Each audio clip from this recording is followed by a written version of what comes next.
Alright, so those of you that were struggling with today's lesson, I'm going to do the 4 same examples that we did in class today very quickly, and then I'll do 4 additional examples here to kind of as extra practice. But our goal today was to learn how to simplify rational expressions, and it's very similar to simplifying a fraction. So that's what that concept is what we will use and apply here to simplify these rational expressions. What I mean by it's similar to simplifying a fraction is if I give you something like 20 over 25. If you thought about this, some of you might think, oh, I can see that 5 would divide evenly into each of those. Another way to look at that would be 4 times 5 over 5 times 5. So 5 is a common factor. And if you look at this, this is the same thing as 5 over 5, which is 1. And anytime we multiply times 1, it does not change the product at all. So we can just simply cross those out, cancel out common factors. And now this is simplified to 4 over 5. Now that very basic concept is what we'll apply to these examples here. So the first one we're going to look at is right here, using the properties of exponents. And that says 4m to the 6th power, and that says 24m squared. The first thing I'm going to do is focus in on my coefficients here, and I'm going to simplify that. So I look at 4 over 24, and I can see that that would simplify to 1 over 6. Now I'm going to apply the properties of exponents that we use for dividing. So I see that I have m to the 6th and m to the 2nd. Both of these have that same base of m, which is good. So now I can subtract these exponents. M to the 6th over m to the 2nd. So I take 6 minus 2, which is 4. And I end up with m to the 4th. Now I would probably look at this and just rewrite it one more time to m to the 4th over 6. You always know if you've got the variable in the correct spot, numerator or denominator. You know if you have it in the right place at the very end. When you look at the beginning, look for the higher exponent, the larger exponent. See how the larger exponent is in the numerator? So I know when I'm done subtracting these that m, whatever the exponent is, needs to be in the numerator. It needs to remain in the numerator. But this would be the simplified version of this original fraction. Alright, so now we're going to apply that same thing here. I've got 16 over 4. I'm going to simplify that, and it's the same thing as 4 over 1. And then I've got the same base, so I take my exponents and subtract them because we're dividing essentially these two monomials. And I'm going to say 3 minus 10. So I end up with x to the negative 7. However, remember the step I just told you back here. The 10 is the larger exponent.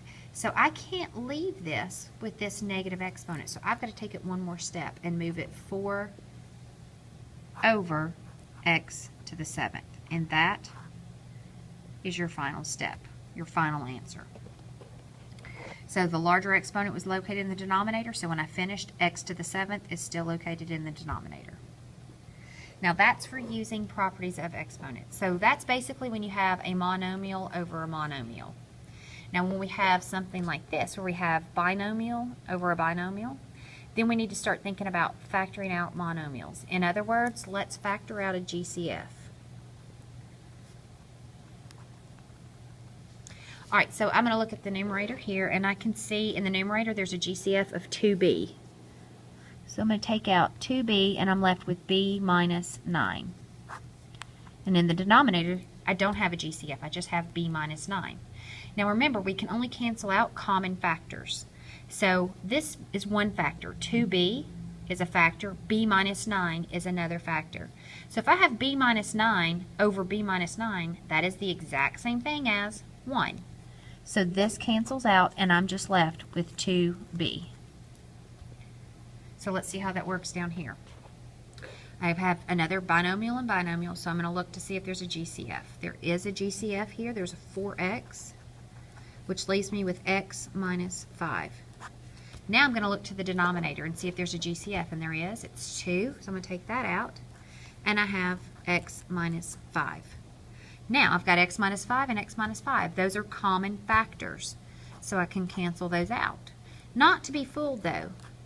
Now I'm left with 4x over 2. I still have a common factor, the 4 and the 2. So I can simplify that down to just 2x. And this would be your final answer. All right, the next one, factoring when you have trinomials or special products. So if you look at this top one here, I have x squared minus 9, which is a difference of 2 squares. So I'm going to factor that. And then I have a trinomial. I'm going to factor it if possible, and it is.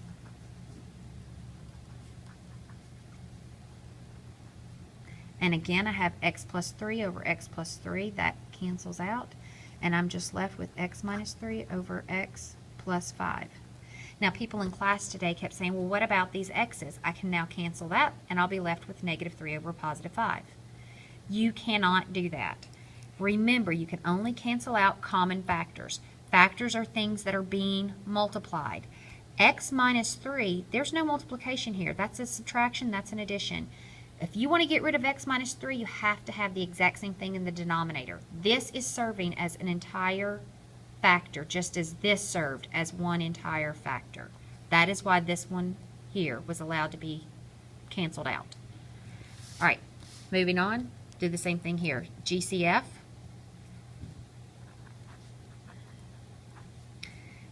And now I'm going to look at the denominator. Remember, always ask yourself, is there a GCF? And there is. 6. I can take a 6 out of this.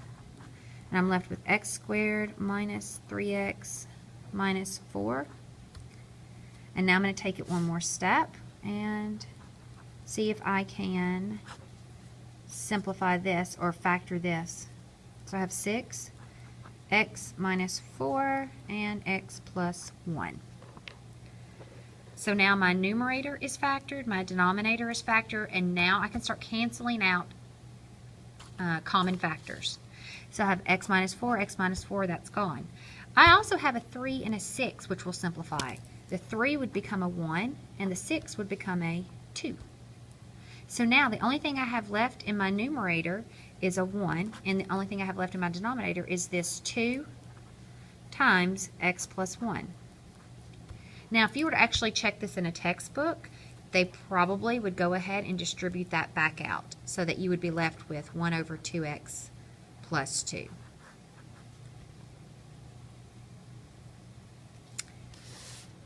All right, next one, use opposite binomials. So remember I mentioned when we were factoring that this is not in standard form, so I am going to rewrite it so that it is in standard form. So I'm just going to make that little note here, rewrite. So it becomes negative t squared plus 6t, all over that same denominator, that same trinomial. I'm going to take out a GCF. I don't want a leading coefficient to be negative, so I'm not going to just take out negative 1. There's another GCF, t. So I'm going to take out negative 1t, which leaves me with t minus 6. Now some of you, when you start looking at this and trying to play around with factors, you can see 1 and 12, 2 and 6, 3 and 4, all of those work. But the fact that I see a t minus 6 here kind of leads me to think that I need to use the factors 2 and 6 so that I have some common factors to cancel out. So I'm going to go ahead and play around with this and say t plus 2, t minus 6. That's not always going to work, but I do want to try that first just to eliminate it as an option. So let me check real quick and make sure I get that negative 4. I know I get my negative 12 when I check that, but let's see. Here I get my negative 6 plus 2. That will give me negative 4, so it works. And now I'm left with canceling that out because those are common factors, and you're left with your final answer of negative t over t plus 2. And again, I cannot cancel these out because this factor, t plus 2, that entire thing is a factor. And it's being added, not multiplied. So this would be your final answer. So now, coming down here, we're going to do the same thing. Rewrite it, negative x plus 5. And in my denominator, I do see a GCF. I'm going to take out 2 x. So then I'm left here with x squared minus 8x plus 15. I'm trying to do that quickly in my head. I think that's right. All right, so I had that leading coefficient of a negative. I want to get rid of that. So -1, factor that out as my GCF. In my denominator, I still have 2x as part of my factoring process, but now I'm going to take the trinomial and factor it. And I see that I have this x minus 5. Feeling pretty confident that I need to use that. And then I know 3, but I got to decide what this sign has to be, because 5 times 3 does give me 15. I want a positive 15, but this needs to be a -8. So in order to get that -8, I need my 3 to be negative as well. And again, common factors are there, so I cancel them out. I'm left with -1 over 2x times x minus 3. All right, and probably again in your textbook, they might take it to the next step of distributing this back to 2x squared minus 6x. Now, that was really fast, and I apologize for that, but I have children to go pick up. But I hope that this does help, and try your homework and come with questions tomorrow. Thank you. Bye.